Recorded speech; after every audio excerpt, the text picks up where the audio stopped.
Hi, what's up? I'm Channel Pup, the mascot for the level-headed fanboy. Welcome to a very special video, which is only possible now that Sonic Frontiers Final Horizon is out. Now that we can kind of judge the game in its entirety, we're going to be ranking all 6 of the Starfall Islands in Sonic Frontiers, these being the open zones, the main meat of the game. Now, as always, if you like my content, if you like Sonic, then if you haven't already, be sure to hit subscribe, hit the like button if you enjoy this video, and if you're like a superfan, then you can support me over on Patreon, link will be in the description below. So coming in at number 6 as the weakest of the Starfall Islands, we have Raya Island. And I suppose this was inevitable, as this is the only one of the Starfall Islands that doesn't really function as an open zone in the typical sense. This is not a massive toy box to be unpacked, explored.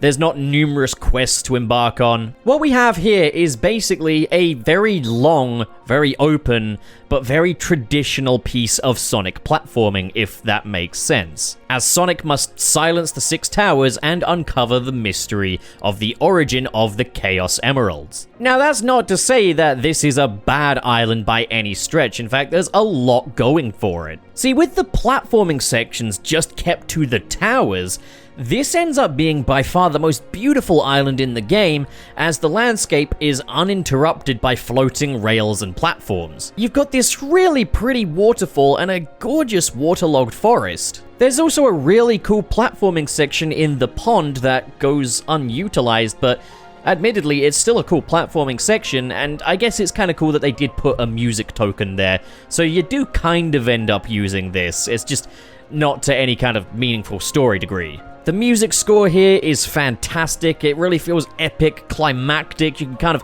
feel that determination for Sonic, while you can also feel kind of the dire circumstance surrounding him. And the tower platforming sections, while gripping, they are fair. Definitely fairer than the ones on Ouranos Revisited, thanks to the different pulley points. If you do fall down, you can usually get back to where you were pretty quickly using the pulleys. But there is still an intensity to this challenge, and you can really feel how oppressively tall these towers are.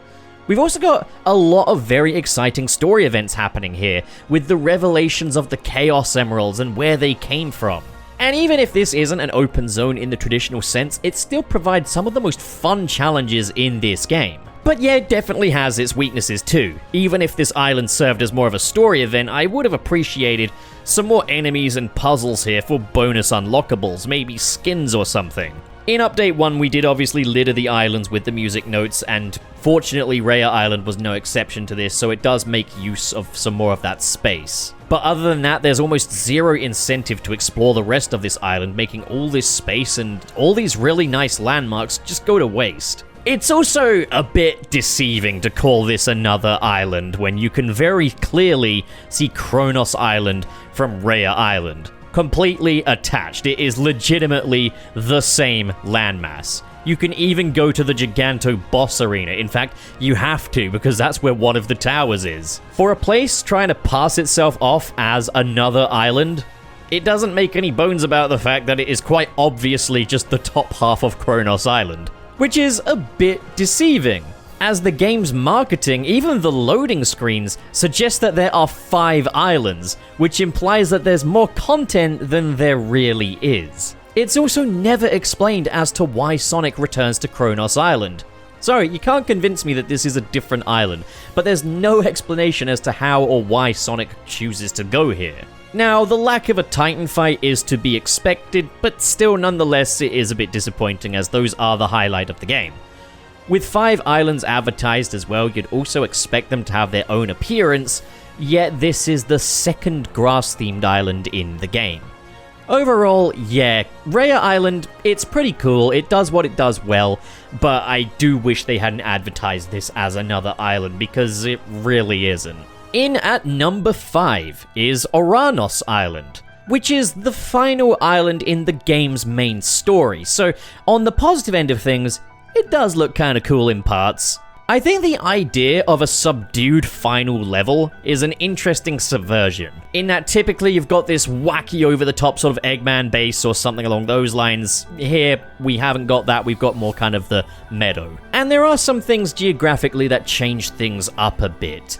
I like that we've got swamp areas. That is definitely a nice change. You won't find those on Kronos Island or Raya Island. There's a massive pyramid here that you can go inside, so that's pretty cool. Also, love the idea that this pyramid is surrounded by this battlefield laden with poppies, populated with enemies. That was a really cool idea, a really great way to kind of give us the run up to the big finale. And the enemies are pretty tough in this one. We've got upgraded ninjas and towers, which require some actual skillful combat. Not to mention that this one has some of the best cyberspace stages as well, consisting mostly of completely original layouts. But then on the not so great end, this is the third grass-themed island in this game. That's 3 out of 5 islands that are grass-themed. Meaning that more of this game is grass than not grass. Thumbs up for biodiversity, I guess. This island also has by far the least variety of any of the islands in the game. The challenge of this island revolves entirely around a stingy collection quota. If you enjoyed things like herding cocoa around, or taking out weeds, or collecting parts to build a bridge, there is none of that here. The only minigame we have on this island is the hacking minigame. So it's basically gathering up the memory tokens to then play a hacking minigame, to gather up more memory tokens, to play another hacking minigame before you fight the final boss, which, guess what, consists of another hacking minigame. We'll get there. There's no pre-boss Titan encounter here either, meaning that once again, we've got less variety, less to do. It is just collecting the emeralds and collecting memory tokens. For Sage. Why? I don't know, there's no in-universe explanation as to why Sage needs memory tokens. It at least made a little sense with the other characters being in unstable forms, but Sage is just Sage, you know? Also, why does she reuse Amy's heart tokens as well? Also, while we have the pyramid, we don't really have anything else in terms of indoor areas. There's no explanation as to how Sonic even gets here. And yes, if you can believe it, I'm going to complain about the music, because while the music is good, the second movement theme doesn't imply any kind of finality and feels overly familiar because it is just the theme they used back on Kronos Island. You can pretty much achieve everything you need to achieve on this island just by going fishing, and because the fishing here gives out way more rewards, yeah, you can pretty much just blitz this place really quickly by just fishing with Big. Also, okay, for the bosses, Supreme is the worst Titan boss fight in the game by far. And that's it as far as this island is concerned, because the final boss is incredibly anticlimactic any which way you play it, whether you play it on normal and easy and just fight the end in a QTE, or whether you do it in hard mode and you have an Ikaruga-style top-down space shooter, which is just a completely different genre. Yeah, Ouranos Island needs much to be desired. In at number 4 is Chaos Island, the third and volcanic island. And I'll say this, while it does clock in at number 4, it is one of my favorite islands to revisit without having to do everything on it, because it is incredibly slopey and exploitable with the spin dash, which just makes it a lot of fun to explore. I also think that this is one of the better looking islands in the game. Once again, this is volcano themed, so it is nice to actually have something distinctive about this island rather than it just being another grassy island. I also really like the maze-like quality that keeps you guessing. You really kind of have to plot out your route to get to the other parts of the island, which are broken up into multiple landmasses, so I think that is a cool idea, making it kind of this game's equivalent to sort of the Labyrinth Zone, I guess. The destroyed Death Egg robot was a really cool piece of scenery to have on this island and did give it some Sonic iconography, which was nice. You've got the underground and indoor areas, and while there is less than we have on Ares Island, this is probably the second most we have of underground and indoor areas, so that's nice. I do enjoy the underground indoor areas because it adds a whole new layer to the stage. The small enemies also are generally an improvement over the ones in Ares Island, and I'll explain why later. But you've got some decent enemy variety here as well, with like the fortress and the spider. And this one does feature Knight, which is my second favorite Titan fight in this entire game. Knight is just epic. But then there's the things that really do bring this island down for me, and while I do like coming back to this island, going through it on first playthrough isn't actually a lot of fun. I have a lot of problems with kind of the role this island plays in the grand scheme of things. For one, this is like the 2D island as far as islands are concerned. this place is mostly 2D in terms of like when you jump on a platform or a rail or anything like that, the camera moves to the side and it's a side scroller. Now for one, I can't help but feel a bit shortchanged when it's like, you spend a while waiting on a 3D Sonic game to drop and then a good chunk of it is a side scroller. Like, I do like side-scrolling Sonic games. Very much looking forward to Sonic Superstars. But I don't like when they mix, If I want to play a 2D Sonic game, I'll play a 2D Sonic game. If I'm playing something like Sonic Frontiers, it means I want to play a 3D Sonic game. And yeah, when we have an island that is just mostly 2D, can't help but feel a bit shortchanged by that. Not to mention that Sonic Frontiers' gameplay style doesn't exactly thrive when in the 2D perspective. But then worse yet, 2D side-scrolling is completely antithetical to the idea of the open zone, which is supposed to be all about freedom, being able to go wherever you choose. But if you get stuck in a side-scrolling section, you basically have to complete the side-scrolling section, and this can happen just by accidentally running on the wrong dash pad or hitting a spring. We've also got the introduction of the underground buried treasure thingies that actually just give you bits of level geometry that will then hide themselves again, making you think, oh, hidden treasure, when you're just popping back the same spring you've already jumped on. The mini-games in this one can skew a little unfair as well. While I like the parts collection, I find the free-falling mini-game can be pretty unfair, as it requires a lot of trial and error. You are very unlikely to get that one done on first try, because you kind of have to be very exact, and it's even down to like what spring you go on, and sometimes it can just be that you're fighting against the homing attack reticule. But that's nothing compared to the pinball minigame. The pinball minigame can go fuck itself. I hate the pinball minigame. The pinball minigame sucks. For one, I need how many points to get past this? Then there's the fact that the physics just suck. What is this, ball made of candle wax or something? It's not even a full pinball table.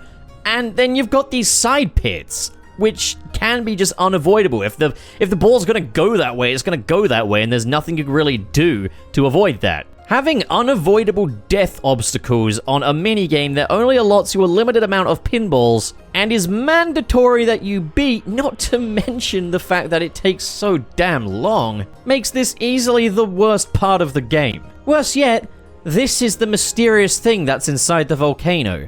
Yeah, the volcano is incredibly underutilized considering it's the centerpiece of this island. It doesn't really do anything.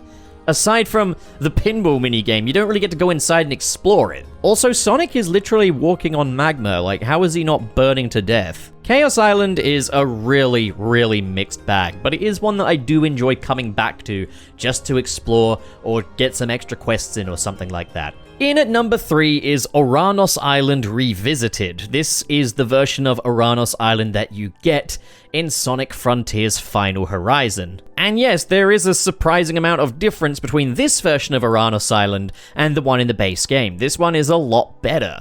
So, the positives. Getting to play as the other characters here was a real treat. This definitely led to things feeling a bit more interesting and a bit more varied for Ouranos Island, and I can forgive things like the lack of indoor sections based on the fact that we at least have the variety of the different characters that we get to play as. Not just that, but we've got new ways of finding the Chaos Emeralds. They're not just waiting in votes for us to come out with a bunch of keys.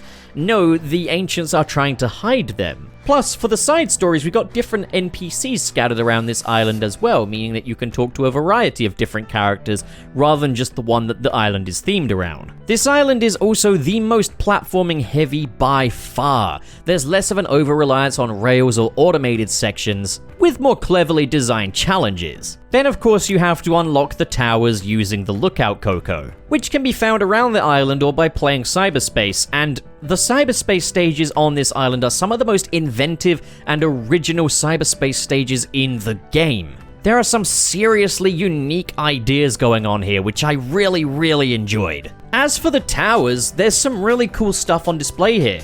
Towers 1, 3, 4, and 5 offered a reasonable challenge without feeling outright unfair in any spots, which I really appreciated. Then you've got the trials, which take place atop the towers, and I think the first, third, and fourth trials, again, really well balanced and really fair. We've got strength and new enemies around the islands, which are fun to fight against when playing as Sonic. Sadly though, not for the other characters, with their lack of any kind of combo. And yeah, this is kind of where the negatives begin. This is the absolute ugliest island in the game now, because you've got this clash between the natural sort of muted graveyard environment that is Ouranos Island and the Skittles-colored platforms, which signify which character you need to traverse these platforms as, but still, this place looks terrible now. And that literally is just because they've taken an existing design and just filled it to the brim with new platforming sections at the last minute, which were not originally meant to be there. Now, you might have heard that I did omit Tower 2 when talking about how good the towers were, and that's because Tower 2 is legitimately unfair if you fail that tower. Because there are breakable platforms on Tower 2 which you have to homing attack, but if you fall from the tower after already breaking these platforms, they don't respawn in, meaning that if you fail this tower, it's pretty much ruined. You can still make it by tiptoeing along the edges of what remains of the platforms, but still, that is just bad design. Breakable objects that are required to traverse your way across a Sonic level should respawn. And then, yeah, the tower challenges, even though I do enjoy Trials 1, 3, and 4, they are still, at the end of the day, recycled content. They're to basically pad the game out, and yeah, I had fun with them, but it doesn't change the fact that this is, at the end of the day, an asset flip. Then Trial number 2 is very repetitive. You're not going to make it through Trial 2 without some kind of strategy going on, but it's like, okay, we could have just fought one of these enemies in order to get that strategy down. We didn't need like 5 of them. And then, the final trial, Master King Coco's challenge. So again, it is recycled content from earlier in the game. You fight the Titans again. And don't get me wrong, I like fighting the Titans, but like just reusing them here almost kind of feels like, hey, look, it's them. Applaud now. You know, you like this, right? So you like it again. Had they been in like a different environment and not just in the islands that they were originally on, really drawing a big red ring around the fact that this is recycled content, I think this would have hit a lot harder. It is made more challenging by the fact that you have a timer across all 3 bosses, just 400 rings to defeat all 3. And while I think that's kind of cool, I think it would have been better if we were just given like 50 or 60 rings to fight one Titan, and then you could kind of break it apart, because I hate the repetition of having to fight all 3 bosses again if I fail. And don't even get me started on hard mode, just what is that all about? The game imposes a handicap on you, giving you a parry window that lasts for 5 frames rather than the 15-second charge time. Now, 15 seconds is admittedly super unnecessary. You do not need 15 seconds to parry.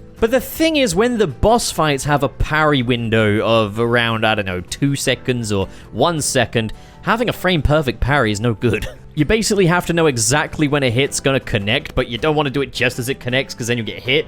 You want to do it just like a split second before it connects, and yeah, that is unintuitive. That is not good design. I am grateful that the easy mode actually gives you the parry you always should have had. It gives you a 1-second parry window. Not only is that, like, doable, but it's also just better than in the base game, because it still requires some timing, while it doesn't need, like, a ridiculous amount of timing. And while I'm grateful that option's there, if I have to flick the difficulty down to easy mode just to get this to play fair, that still isn't a great design. So the Master King trial, yeah, that's a bit of a dud, sadly. And it does kind of frame the Titan fights, which are otherwise one of the best aspects of this game, in a more negative light, which is a real shame, as it's kind of pissing away some goodwill there. Then with the playable characters, Knuckles needs some serious fine-tuning, because he doesn't feel properly tested. He doesn't connect to walls as accurately as he should, and then when climbing, if you move the camera, the controls can invert, which can be a real pain, and the turning on the glide is just no good, meaning that Knuckles' sections can feel a bit of a chore. And while I am grateful for the new buffed enemies that we've got around the island, gotta say, I wish we had some smaller enemies as well, if at least to just demonstrate the combat strength of the new characters. Oh well. On the bright side though, Ouranos Island Revisited does give us the best boss fight in the entire series with the end. What a glow up. Super climactic. And on a whole, yeah, Ouranos Island Revisited was just a lot of fun to play through, but not necessarily for the island itself, which is why it doesn't quite make it to the top spot. In at number 2 is Kronos Island, which is the first island in the game. Now, on the positive end of things, I think this smaller size of Kronos Island is actually to its benefit, as for a first island, I never really felt lost or overwhelmed by Kronos Island. Everything is very easily navigatable. And you do at least have some form of landmark noting where you are on this map. You've got the valleys that lead to the mainland, which offer a really good sense of discovery, through to the first of the lookout towers, and then you've got like the floating pyramid and the spider web, the waterfall. There's just a lot of landmarks that you can keep an eye out for. So for an open world, it's impressive that I never at any stage felt lost. This was a very approachable way to open this concept, which does have a lot to prove, and I think that Kronos Island absolutely succeeds. Our boss here, Giganto, is one of the most iconic bosses in the entire series. This was a total game changer as far as Sonic boss fights go. But then it's not perfect, it has its weaknesses, such as the overly tutorialized introduction. I wish there was more going on inside the upside down pyramid, that you could maybe go inside it and see what's there. As it is, you can just kind of go in the halfway point and then you can fight some enemies in there, which, I just feel like there should have been something inside that. And yeah, that is a shame because we have no underground or indoor sections. Then we've got Yasuhara, who is one of the Guardian boss fights, and it's a fun boss, but it's very, very janky, with you sometimes not fully running up one of the legs, or the leg just dipping through the scenery. Yeah, this one just doesn't feel all that finished. And then the graveyard puzzle, which, well, I didn't have much problem with the graveyard puzzle, but I can see why this would be an inaccessible roadblock to a lot of players. It's effectively an elaborate brain teaser, and yeah, it's far from obvious on first attempt, not to mention, like, it doesn't need to be here, you know? I don't think anyone was at any point looking forward to the graveyard puzzle. Nonetheless, Kronos Island was a strong opening stage for the game. And then at number 1, we have Ares Island, the second island of Sonic Frontiers, the desert island. So, Ares Island is not only the largest island of the set, but has easily the most cohesive design. So yeah, with these islands you've got the popping in floating platforms, and they are still in abundance here. I think Ares Island does a better job at kind of marrying those two. I would say that it's definitely one of the better looking islands in the game. It has a better sense of art direction. You've got plenty of fun minigames here. You've got things like the tower attack. And as far as end of island minigames go, Ares Island effectively has the best one of the bunch with the crane game, which is nothing exciting, but at least it isn't the roadblock that was the graveyard puzzle, or the pinball on Chaos Island, or the Master King Coco challenge. This is the most doable of the bunch. As far as story stuff goes, Knuckles' dynamic with Sonic is a lot of fun. The two are clearly very, very attracted to each other. There's just a lot of sexual tension between these two, you can tell. You can say it's brotherly. I've seen some people like, oh, they're just bros, and like, yeah, maybe in Alabama.